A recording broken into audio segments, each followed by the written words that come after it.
Lagi ko siyang nakakagat whenever na kumakain ako. So dahil nga malaki labi ko, marami laman sa loob. So kapag ngumunguya ako, nakakain ko siya. Ang tendency, hindi nawawala yung singaw ko and lumalaki yung singaw ko kasi palagi ko siyang nakakagat. Imagine, hindi lang isa, hindi lang dalawa ko siya beses nakakagat, kundi siguro mga 5. Ganun kalala. So dugong-dugo talaga. Kaya tinuloy ko na rin siya para finally mabawasan na yung laman niya sa loob at sana hindi ko na siya makagat in the future. Pero syempre, para mas maging confident na rin ako sa mga pictures. Kung nagtataka kayo kung bakit after Pasko or December 26 ako nagpa-surgery, is yun yung earliest na appointment na pwede yung doctor ko. And yun na yung ginrab ko since kailangan kong gumaling before ako bumalik sa school. Kasi di naman ako pwedeng bumalik sa school na nang ganito yung sitwasyon ng bibig ko. Paano ako magre-report, diba? Ito na ata yung sinasabi nilang New Year, New Me. So yun lang naman guys. Again, happy New Year. Wishing you all the best in 2025. Babalik na ako sa content ko. Promise, pag gumaling na talaga to. Bye-bye.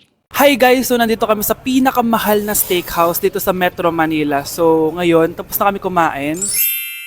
So ngayon, mag-guess the bill tayo. And ang hula ko is 87,300. So kasama natin sila. Ayan. Anong hula mo, be? Kasi feel ko, eto pa lang parang mga 60K na to eh. Tas nag-salmon pa tayo. Tama. Tas nag-truffles pa. May gold kasi yun eh. Tas meron pa tayong steak. So feel ko mga 125. Pwede. Or Ikaw? mababa pa nga yun eh. Parang carry yun sa kanya, medyo malapit. Pero parang sobrang mahal ng 100. Ano 100? 150 siguro. Kasi sarado yung mga price niya eh. Kasi, Galing pa yun ng Switzerland, yung baka nila. Kung magkano ba yan?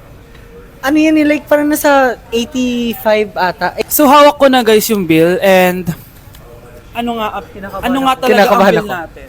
Feel ko, ma'am. Okay, so 5,016 pesos. Walang nanalo. Walang nanalo. Parang barya lang. Baba naman. Kasi di ba parang hindi man lang nangurot sa bangko natin. Di ba? Dapat Parang- mangurot siya. Wala man nangyari. So ngayon, ang next challenge natin is pipili ng ATM card yung cashier. So ito na yung mga card natin guys. May mga milyones yan na laman. Black card. Black card. Akin gold card. Black card. Ikaw, basic lang yung sa'yo, blue yung sa'yo eh. gaga.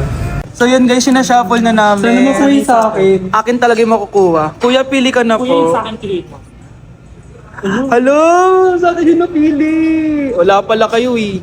Magkano franchise nito? Mark. Magkano lahat ba?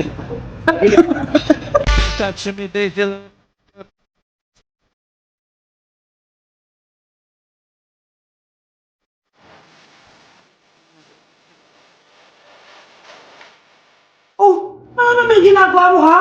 Imbis na mag-aaral ka, kung ano yung ginagawa mo. Anday, gusto ko sa TikTok. Akin na nga yan, ako gagawa. Taksimitation na ito shopping event.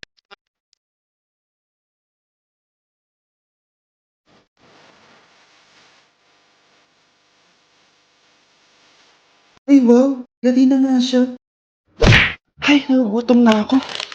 Lobat na ako, nasa ni charger na phone ko? Nandito lang yung kanina. Nay, nawawala yung charger ng phone ko. Bakit anak? Ano ba naman yan anak? Palagi ka na lang may nawawala. Hindi ka kasi nag-aarap ng maayos. Eto lang oh. Oh, ano to? Paano nangyari yun? Next time kasi, gamitin ng mata, hindi ang bibig. Oh. Opo, Nay. Nay, biglang nasira tong phone ko. Ginagamit ko pa naman to sa school. Pwedeng palitan mo. Nasira yung phone mo? Wait lang. Oh, ito, gamitin mo. Luma na to Bilan mo na lang ako ng bago, Nay. Naku, tigil-tigilan mo ako dyan, anak ha. Pinang-strap ko lang naman yung luma mong phone. School ka pa nalalaman dyan. Ay, sorry, sige, okay na to. Nay, nakailang tinapay na ako pero gutom pa din ako. Anak, nakakabitin talaga yun sa breakfast, tapos bitin din sa nutrisyon. O eto, bagong Energen. Mas pinadami na ang cereals nito, kaya talagang mas matagal na ang busog mo. Talaga ba, Nay? Oo, mas mabubusog ka dito at mas complete nutrition pa to compared sa tinapay. Dahil meron na tong carbs, fiber, protein, at mga vitamins. Kaya sulit talaga. Ang dami nga cereals, Nay. Tapos with milk pa. Ramdam ko na agad yung busog, Nay. Oh, may problema ka pa? Sabihin mo na lahat sa akin. May solution ako dyan. Go, Nay. Ate, patay na natin to. Nakakatakot pala to. Parang mukha mo. Hala, ano sinasabi mo? Eh, ikaw nga tong nakakatakot yung ugali. Bakit? Ikaw nga tong parang hindi pa nakamove on sa pagiging jeje mo. Bakit? Ano ba problema mo? Yung itsura mo, Aesthetic ako. Ikaw. Ako, Jejemon ako. Ikaw. Body yung makeup ko. Ikaw. OG look ako. Yung nanay mo nga naging ganito din ikaw. Mamahalin ng bag ko. Ikaw. Domokun yung bag ko. Ikaw. Naka-iPhone ako, kaya malinaw ang mga pictures ko. Ikaw. Hala, tatlong camera. Ako, meron akong housing. 3310. Kahit ipukpok mo to sa kokote mo, hindi masisira. Ikaw. Wireless ang earphones ko with noise cancelling pa. Ikaw. Ano yung noise cancellation? Meron din ako niyan. May wire pa. Ikaw. Oh, ito. Siguradong wala ka neto. May Apple Watch ako.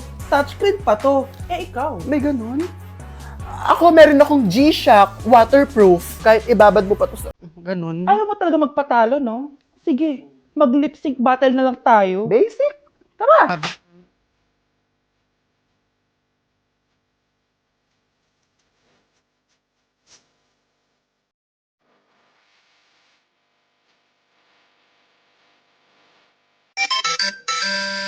귀요미 귀요미 초코머핀 한 조각 시켜놓고 고소한 우유 한 잔을 기다려요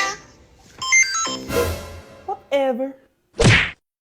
Nay, sorry. Napagastos ka pa tuloy sa pagpapa-hospital sa akin. Ano ka ba anak? Nawala na nga sa akin yung kuya mo, di ba? Ayoko namang mawala ka din sa akin. Hello po, good morning. Dok, ano po balita? Makakalabas na po ba si Scarlett bukas? Ma'am, may good news po ako. Pwede na po lumabas si Scarlett bukas. Salamat sa Diyos! Hindi na ako magiging pabayang ina. Ayoko na maulit yung nangyari sa kuya mo. Nay, ano pala nangyari kay kuya? Hindi mo pa nakakwento sa akin yun. Ha? Bata pa yung kuya mo anak nung nawala ko siya sa palengke. Mare, magkano tong sitaw? 50 na lang sa'yo, Mare. Ang mahal naman, Mare. Pwedeng 20 na lang to. Mga laruan ba yun? Ang ganda nun na. O siya, sige na, kumare naman kita eh. Ayun yung gusto ko sa'yo eh. Tara na, anak. Anak, anong lugar na to? Nasaan yung batang yun? Nasaan na si nanay? Nay! Anak! Ate, may nakita po kayong bata dito? Ay, wala po akong nakita eh. Nasaan na ba yun? Anak! Simula noon, hindi ko na nakita yung kuya mo, Scarlett. Hanggang sa may pumuntang pulis sa bahay natin. Ang sabi nila, patay na daw siya. Grabe naman yung nangyari kay Kuya Nay. Ang lungkot naman po pala nung nangyari sa kuya ni Scarlett. Sige na po, ma'am. Kailangan ko pa pong bisitahin yung mga ibang pasyente. Sige po, Dok. Salamat po. Anak, ang importante, makakauwi ka na bukas. Opo, Nay. Makakapag-thirst trap na ako ulit.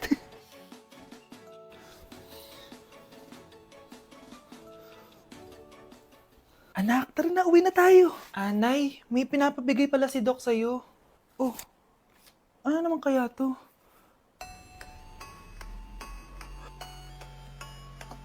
Paano nangyari yun? Doc, bakit ka meron neto, ha? Bakit may picture ka ng nawawala akong anak? Hindi mo ba talaga ako naaalala? Hindi. Sabihin mo sa akin, buhay pa ba ang anak ko? Umalis ka na. Marami pa akong gagawin. Buhay pa ba ang anak ko? Oo! Buhay na buhay ako! Ako ang anak mo na iniwan mo sa palengke dati! Nagtataka ka? Isa na akong trans ngayon. Alam mo, buti na lang may mabait at mayamang pamilyang kumukup sa akin. Kaya maganda yung naging buhay ko. Tingnan mo, naging doktor pa ako. Kaya salamat sa'yo at iniwan mo ko. Anak, hinanap kita. Umasa ako na babalik ka. Hindi na importante yan.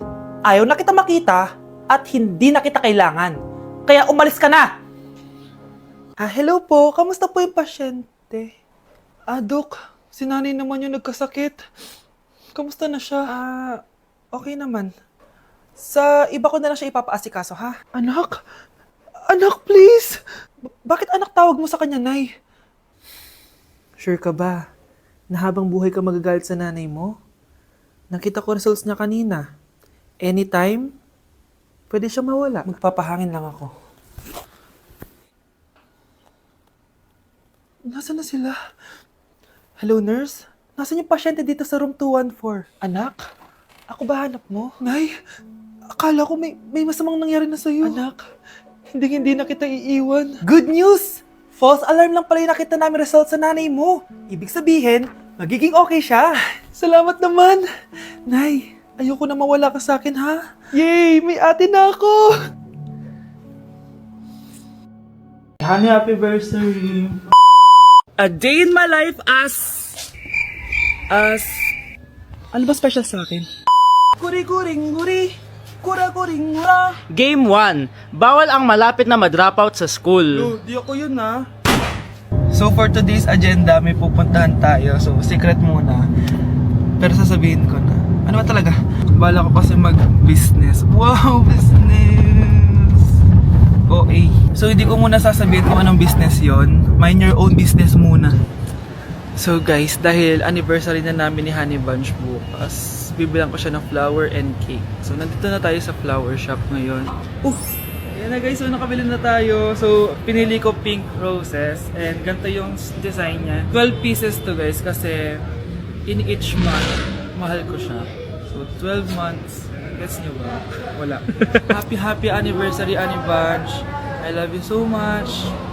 Sana magkaanak na tayo. So bibili ako ng cake para kay Honey Bunch. 2 cake yung binili ko. Tapos ito yung papadedicate ko. Ate, pwede ba to? Guys, yung mukha ni ate parang gusto niya sabihin sa akin na sana sinend mo na lang yan sa messenger. Seryoso ako. Gusto ko talagang padedicate yun sa cake. Sa mga nagtatanong kung kapatid ko ba to, hindi ko po yun kapatid. O sige na, mag-promote ka na. Shoutout po sa akin. O, diba? May bayad yung promotion dito. Kala mo libre lang yun. Sige na, ipapromote na kita. Ilalagay ko na lang sa bicep mo yung TikTok mo. Ayan. So guys, nandito na tayo sa labas ng bahay. Bigay na natin to kay Honey Bunch. Happy anniversary! May cake ka. Honey, happy anniversary! So anong wish mo para sa ating dalawa? So yun lang naman. Sige na. Tay? O anak, si nanay kasi kahapon pwede umuwi. Ano na kaya nangyari doon? Busy lang yung nanay mo. O siya, may good news ako sa'yo. Malapit na tayong yumaman. Anong ibig sabihin nun, Tay? Basta, hintayin mo na lang. Opo, Tay. Mabibili mo na lahat ng gusto mo, anak. Nasaan na kaya si nanay? The subscriber cannot be Nay, reached. sumagot ka! Please try again later. Anak, may aasikasuhin lang ako para yumaman na tayo. Ikaw munang bantay ng bahay, ha? Tay, si nanay kasi ilang araw nang hindi umuwi.